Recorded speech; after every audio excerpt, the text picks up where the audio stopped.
Everything's dark, even the sky. I'll never get out. He's turned them all against me. Even Betty. They keep talking about me. Why won't they let me alone?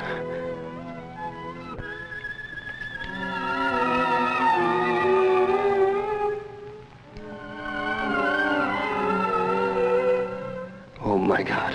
Oh no, don't let them take me in there. I'll never get out. Oh God, what will happen to me now?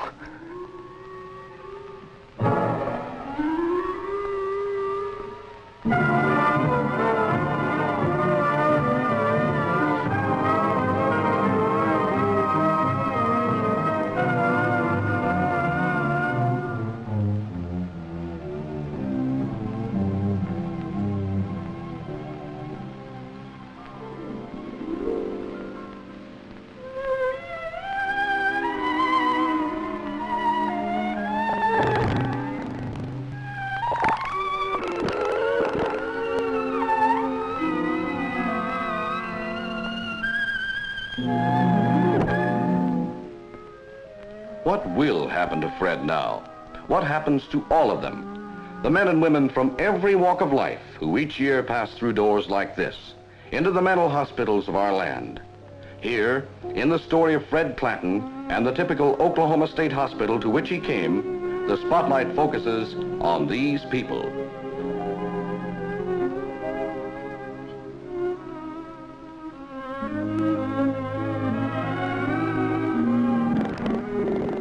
Many patients are old, and often theirs is a tragedy of hospitals such as this. The tragedy of fathers and mothers too old to work, rejected by their own children, classed as senile and committed to mental hospitals because there's nowhere else for them to go. Yet, given proper care, they can still adjust, make new friends to ease the passing of years.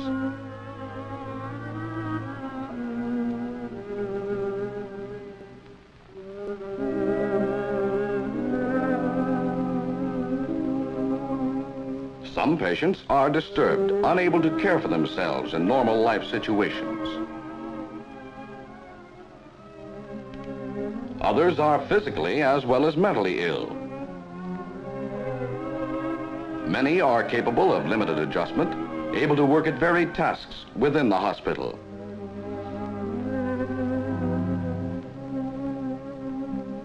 There's the veteran returned from years of service overseas.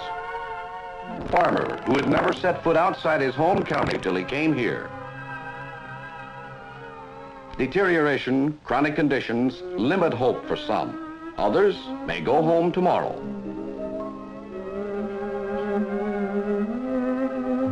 Meanwhile, they're living here. 3,200 men and women all gathered together in a modern mental institution, a city in itself, complete with every facility for effective treatment. Though shortages in hospital personnel do exist, patients are secure and comfortable, and most of them are happy. For while mere custodial care can never be enough, a favorable environment and human comforts are essential in any therapeutic system.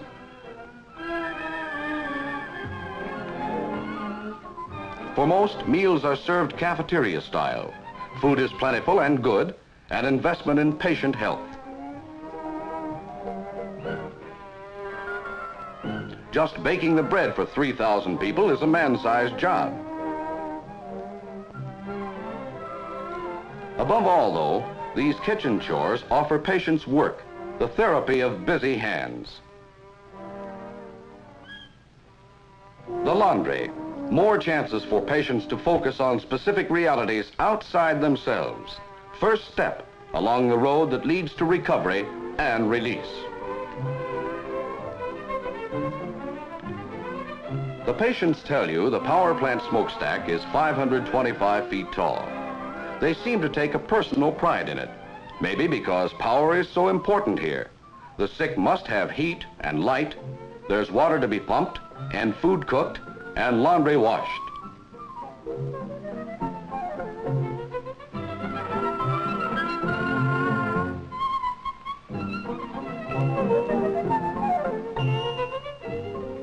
Patients must be housed, and today's new hospital buildings center on human needs and comfort. Whether they provide living quarters or treatment facilities, Whether they're for convalescents, older people, the tubercular, veterans, or occupational therapy, these modern structures are part of a long-range integrated plan to improve conditions for all who live within these grounds.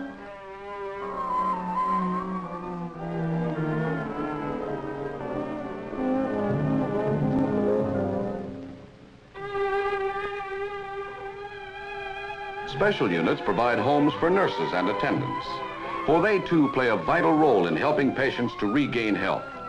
In addition to the regular staff, student nurses come here to learn to recognize and care for the mentally ill.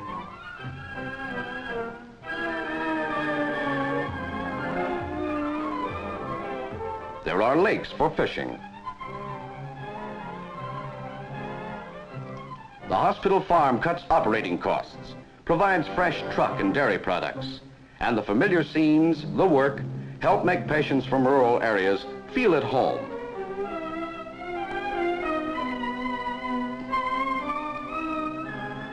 They come from all sorts of homes, these patients, all kinds of backgrounds. But somewhere along the line, life became too much for them. Some apply for voluntary admission to the hospital, one of the 3 procedures by which residents may enter a state mental institution in Oklahoma. Many former patients return of their own free will when new troubles assail them. All applicants for voluntary admission are held a minimum of 15 days for examination before they may be released.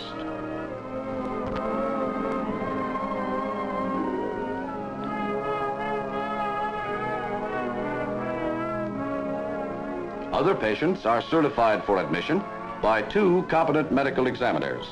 This is the second method by which patients enter the hospital under the terms of Oklahoma's mental health law.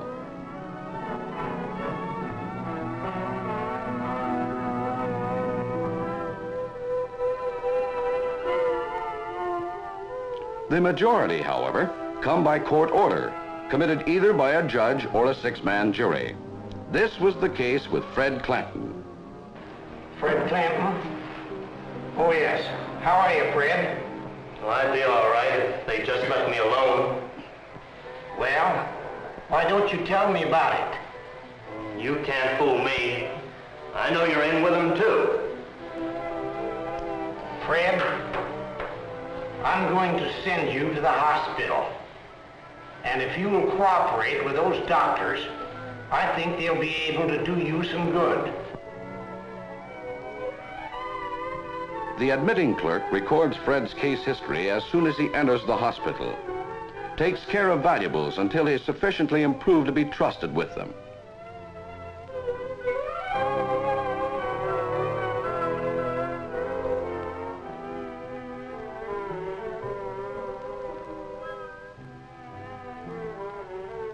Escorted to the receiving ward by an attendant, he's bathed and outfitted.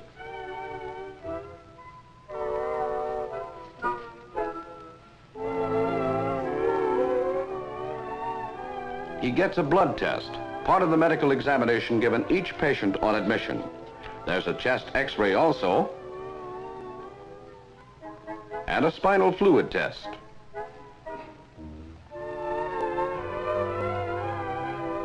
Finally comes a neuropsychiatric check, designed to bring out data related to the patient's mental disorder. They're turning my wife, you know, Betty, against me. They're taking up all her time. Why do you think they're doing you this way? Well, I've been working on this for years. They don't know it, but I'm on to them. You see, if they can just get Betty to team up with them, then they'll all try to get together.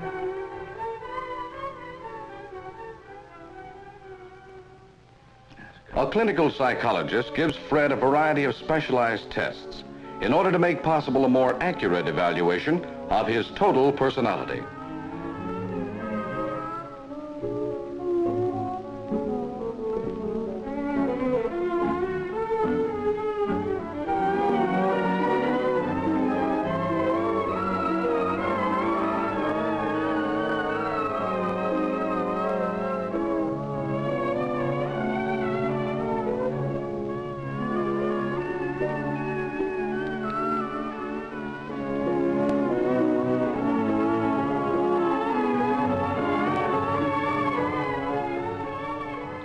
Following the examination and testing, an informal meeting of the hospital staff arrives at a tentative diagnosis of schizophrenia, paranoid type.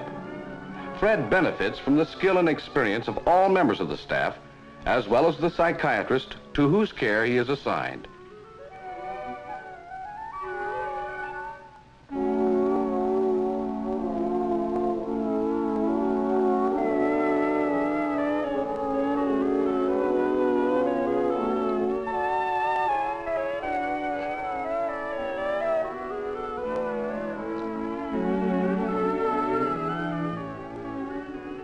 Diagnosis and staff approval completed, the patient is transferred to a treatment ward for therapy.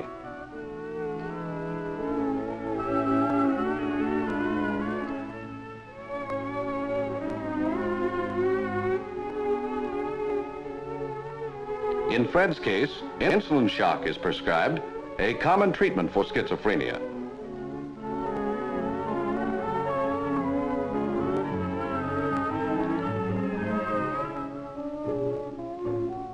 Electroshock therapy may be recommended for other disorders.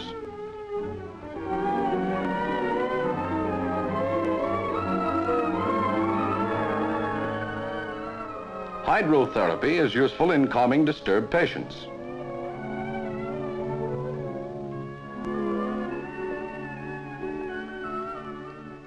So are sedative packs.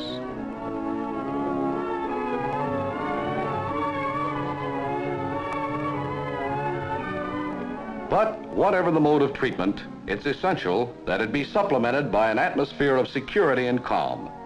The effective hospital must always serve as a refuge for its patients, a place where they can live quietly during that period of reorientation in which they learn how to achieve a better adjustment to the world outside.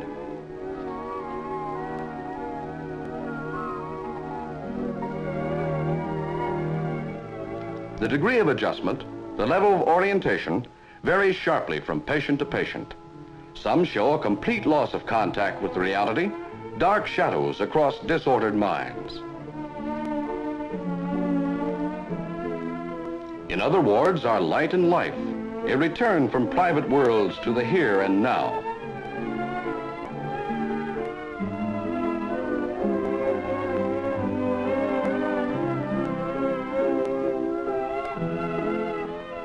As patients improve, they are moved to wards in keeping with their condition.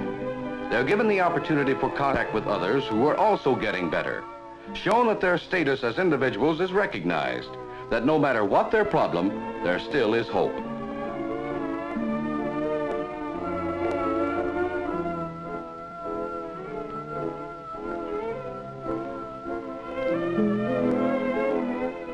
In Fred's case, insulin therapy brought relatively quick improvement. Close linked with it, helping further, was personal follow-up attention by the psychiatrist directing his treatment and care.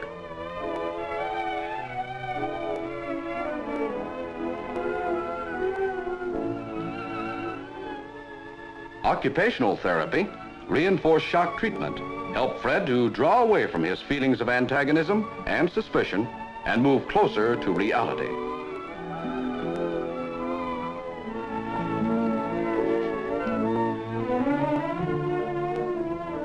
Boredom is always an enemy of the mentally ill. Now improving, Fred begins to take increasing interest in the wide variety of recreational facilities. Patients enjoy movies just as much as anyone. And a hot game of dominoes or pool or ping pong is always fun.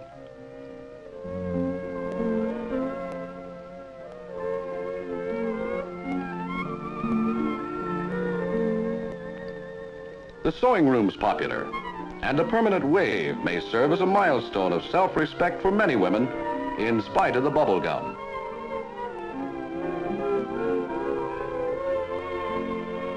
Books mean so much to so many. Improvement brings added privileges, a more normal life. What could be better than an afternoon softball game?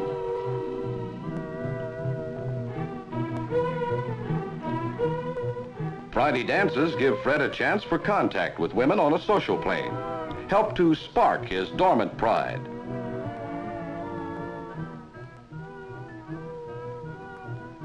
Religious services in the chapel offer inspiration. Then there's the happy day when Fred is granted grounds privileges. Fine, Doctor. As a matter of fact, I feel like going back to work. Well, you'll have to stay around the hospital for a few days. Maybe we can find you something to do here. Oh. How would you like to help us out around the hospital here? I don't know whether there's much I can do or not. We have quite a few jobs that you might do. For example, you might work up at the dairy, you might help out in the garden, or you might work over in the cafeteria, or we might even be able to get you on the ground crew. Ground crew? Yes, sir. I'd like that a lot, I really would. Well, that's swell. You just report out there in the morning and everything will be all right. In the morning? Yes, sir. What a difference it makes. At last, Fred can be outside once more, working, enjoying the sun and the seasons. There are the days when visitors come, the chance to talk again with Betty, and George comes too. And now, somehow, he doesn't seem quite as bad as he did before.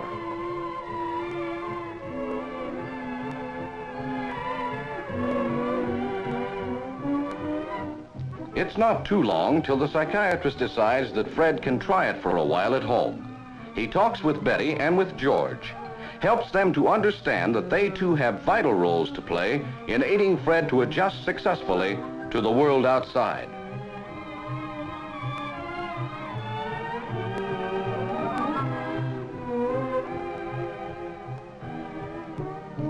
Then the words pass to the switchboard to call Fred in.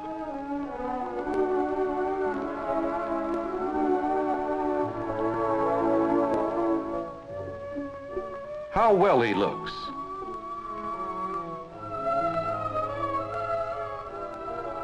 A cigarette from the doctor. And Fred's hand is steady. Packing at last.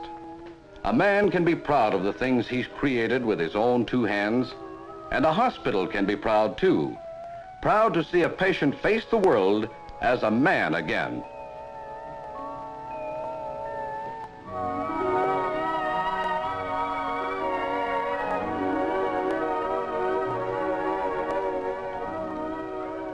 So this is it.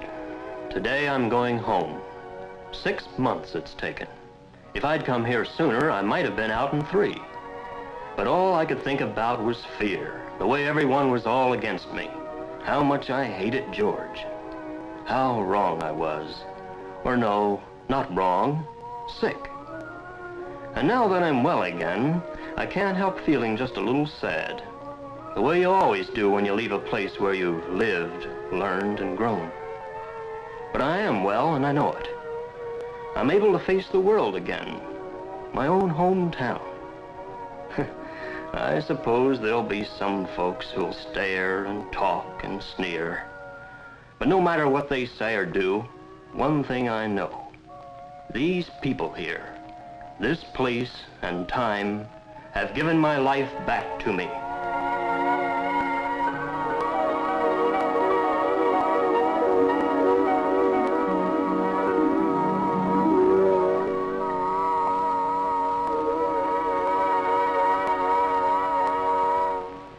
To all of them, the men and women from every walk of life who each year pass through doors like this into the mental hospitals of our land. Here, in the story of Fred Clanton and the typical Oklahoma State Hospital to which he came, the spotlight focuses on these people.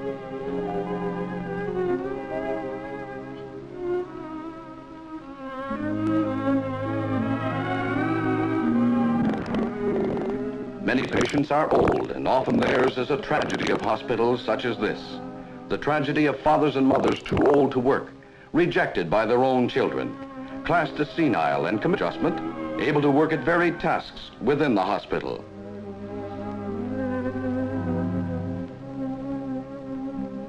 There's the veteran returned from years of service overseas. Farmer who had never set foot outside his home county till he came here.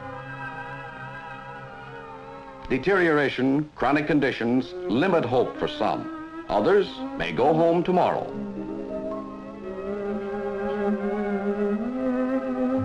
Meanwhile, they're living here. 3,200 men and women, all gathered together in a modern mental institution, a city in itself, fitted to mental hospitals because there's nowhere else for them to go.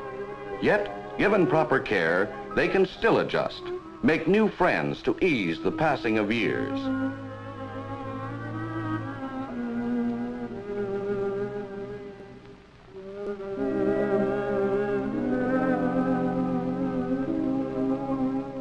Some patients are disturbed, unable to care for themselves in normal life situations.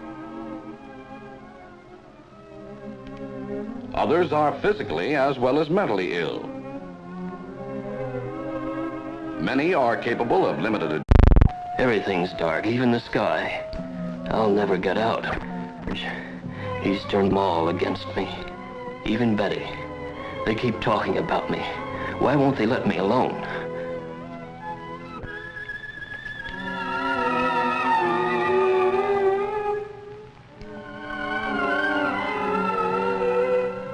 Oh my God. Oh no, don't let them take me in there. I'll never get out. Oh God, what will happen to me now?